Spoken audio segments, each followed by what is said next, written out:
بسم اللہ الرحمن الرحیم۔ السلام علیکم ناظرین، میں ہوں آپ کو میزبان محمد اسلم۔ آپ دیکھ رہے ہیں میرا ماضی میری طاقت یوٹیوب چینل۔ ناظرین، آج 22 فروری ہے، سال ہے 2024 اور دن ہے جمعرات کا۔ ناظرین سامعین، ہمارے پاکستان کے چیف جسٹس فائز عیسیٰ، جن کے اوپر ہم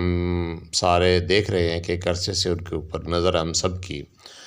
جب یہ جج تھے اور جج بننے کے چکر میں یہ لگے ہوئے تھے،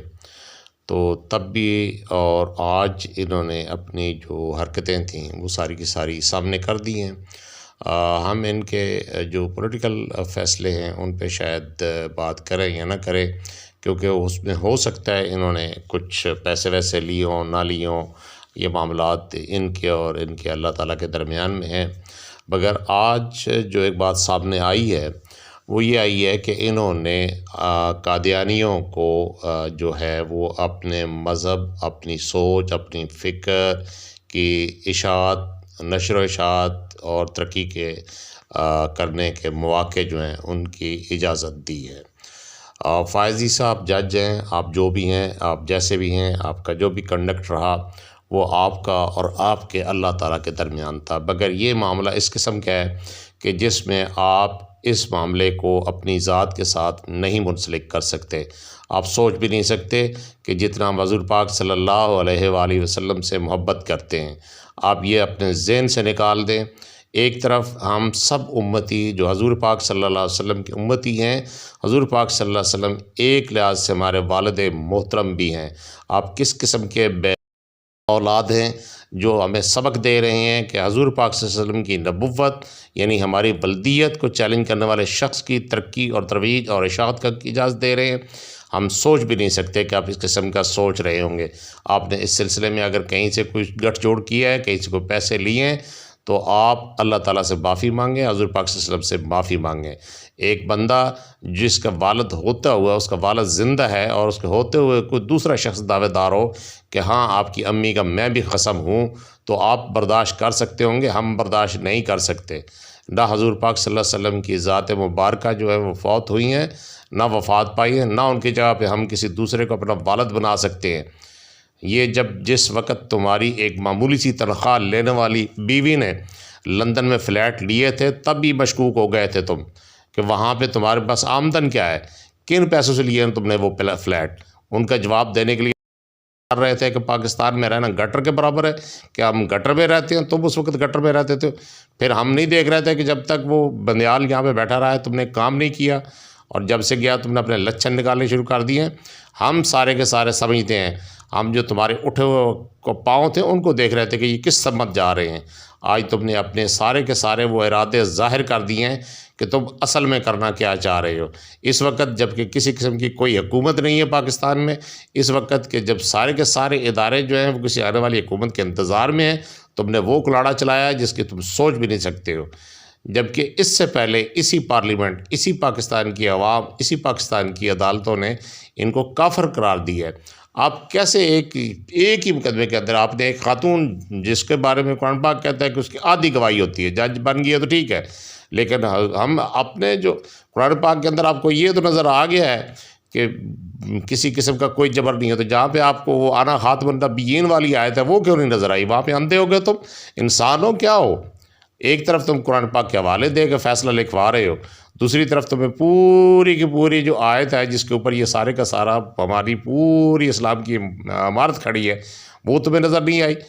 اس کا مطلب یہ ہوا کہ تم یہ سارے کا سارا پلان کر کے ساتھ بیٹھے ہوئے تھے اور کسی وقت کا انتظار کر رہے تھے کہ کوئی وقت ایسا آئے کہ جس وقت تم یہ چھرا چلاؤ۔ جب کوئی مستحکم اور مضبوط حکومت ہوتی ہے اس وقت کرتے، میں دیکھتا کیسے کرتے۔ اب تمہیں پتہ ہے نا کہ کوئی پوچھنے والا نہیں، کوئی ڈڑی ڈٹا نہیں ہے، تم نے کر دیا ہے۔ تو یہ میں اپنی طرف سے یہ بات کر رہا ہوں کہ اگر میں ایک عام آدمی، ایک عام مزدور، ایک عام آپ کی نظر میں جاہل و جٹ، اگر میں اس بات پہ آپ کو سیدھی سی بات بتا رہا ہوں کہ حضور پاک صلی اللہ علیہ وسلم میرے والد محترم ہیں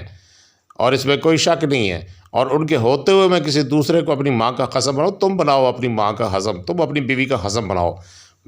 اس سے اگر جج ہو تو جب اپنی جگہ پہ، لیکن جس قسم کی تم باتیں کر رہے ہو، جس قسم کے تم اپنے ریمارکس دے چکے ہو، ان کے اوپر ہم کسی قسم کی کوئی بھی جو ہے وہ کمپرومائز کرنے کے لیے تیار نہیں ہے۔ اور قادیانی کیا کہتے ہیں؟ قادیانی یہی کہتے ہیں کہ ان کا نبی جو ہے وہ الگ ہے، اور وہ نعوذ باللہ نعوذ باللہ نعوذ باللہ ثم نعوذ باللہ حضور پاک صلی اللہ علیہ وسلم کی جگہ پہ آیا ہے۔ حضور پاک صلی اللہ علیہ وسلم کی تعلیمات پرانی ہو چکی تھیں، ان کو از سر نو اس نے آگے ترتیب دیا۔ کہاں سے ترتیب دیا؟ وہ تو خود سکھوں کی اولاد ہے، جا کے دیکھو، بگیوں نے اس کی ماں کو اٹھا لیا تھا اور وہ لے کے گئے تھے، اور اس میں سے جو پیدا ہوا وہ کاڑا ہے، اور اس کاڑے کو تم جو ہے وہ سارے کے سارا ہم کو مسلط کرنا چاہتے ہو۔ اور اس کے باپ وہ مرتضیٰ جو ہے، اللہ تعالیٰ اس کو بھی ذلیل کرے اور رسوا کرے، اس نے اپنے وہ جو سکھوں نے چھین لی تھی اس سے زمین، اس کو زمین کو کس طریقے سے واپس لیا، وہ سارے کا سارا پورا ایک دفعہ پڑھ لو۔ تم اگر یورپ میں پیدا ہوئے اور یورپ میں اگر تم سور کا گوشت کھا کے بڑے ہو تو کم از کم تھوڑا سا اسلام کو بھی سیکھ لو۔ جج ہو اپنی جگہ پہ، جج ہونے کا مطلب یہ نہیں ہے کہ تم خواہ مخواہ جو ہے وہ سارے معاملات اپنے سر پہ لے لو۔ یہاں پہ پاکستان میں ایک شریعت کورٹ ہے، اس میں کیوں نہیں بھیجا تم نے اس مسئلے کو؟ کیا شریعت کورٹ بند ہو گئی ہے پاکستان میں؟ بتاؤ نا۔ جب شریعت کورٹ بھی موجود ہے، اس قسم کی بات جو ہے اس کے حوالے کرو، ان سے پوچھو، ان سے، وہ سارے کے سارے علماء ہیں، وہ تمہاری طرح جاہل تو نہیں ہے۔ ناظرین سامعین، میں انتہائی معذرت کے ساتھ آپ سے گزارش کروں گا کہ آپ کو اس ویڈیو کے اندر جو سننے کو ملا ہے یہ بالکل میرے دل کی آواز ہے۔ اگر میرے بس میں ہوتا، میرے سامنے ہوتا، تو میں اس سے بھی زیادہ اس کا جو ہے وہ کہتا کرتا، لیکن آپ لوگوں سے گزارش یہ ہے کہ آپ اس معاملے کو اپنے جو آواز ہے، اپنا احتجاج ہے، اس کو ضرور ریکارڈ کروائیں، کیونکہ یہ اس قسم کی حرکتیں آج سے نہیں، یہ جو حضور پاک صلی اللہ علیہ وسلم کے زمانے سے شروع ہوئی ہیں۔ آپ کے زمانے میں یہ اس طرح کے لوگ جو تھے وہ سر عام دندناتے ہوئے اور بہت سے کام کر رہے تھے، تو یہ ان میں سے کچھ نہ کچھ بچے ہوئے جو ہیں وہ اب بھی اپنا جو ہے نا غائب گئے، اپنا جہاں پہ ان کا داؤ چلتا ہے وہاں پہ وہ اپنا داؤ چلاتے ہیں۔ اب پورے پاکستان نے دیکھا ہے کہ یہ کس طرح کا عدالتی نظام چلا رہا ہے، اس کے اندر جو عقل اور سوچ نام کی چیز ہے وہ کوئی نہیں ہے۔ جب یہ اپنا پروفیشنلی ایک بس پروفیشنل جج نہیں ہے، تو یہ حضور پاک صلی اللہ علیہ وسلم کی ذات کے حوالے سے معاملات کو کس طرح سے فیصلہ دے سکتا ہے یا فیصلے کر سکتا ہے؟ اس معاملے کے لیے اس کو چاہیے کہ یہ کم از کم جو شریعت کورٹ ہے یہ پاکستان کے اندر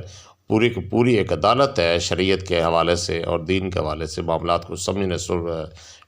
سننے کے لیے اس کے حوالے کرے، ان سے رائے لے۔ یہ اپنے جو اس کے سامنے پسندیدہ وکیل کھڑے ہوتے ہیں ان سے رائے لے رہا ہوتا ہے، تو یہ علماء کرام جو ہیں ان سے رائے لینا اس کو شرم آتی ہے، اس لیے نہیں لیتا نا کہ انہوں نے اس کو جو سیدھا راہ دکھانا ہے اور اس کے اوپر اس نے چلنا نہیں ہے۔ اس نے جہاں سے وہاں وہ سارا کا اس کا اپنا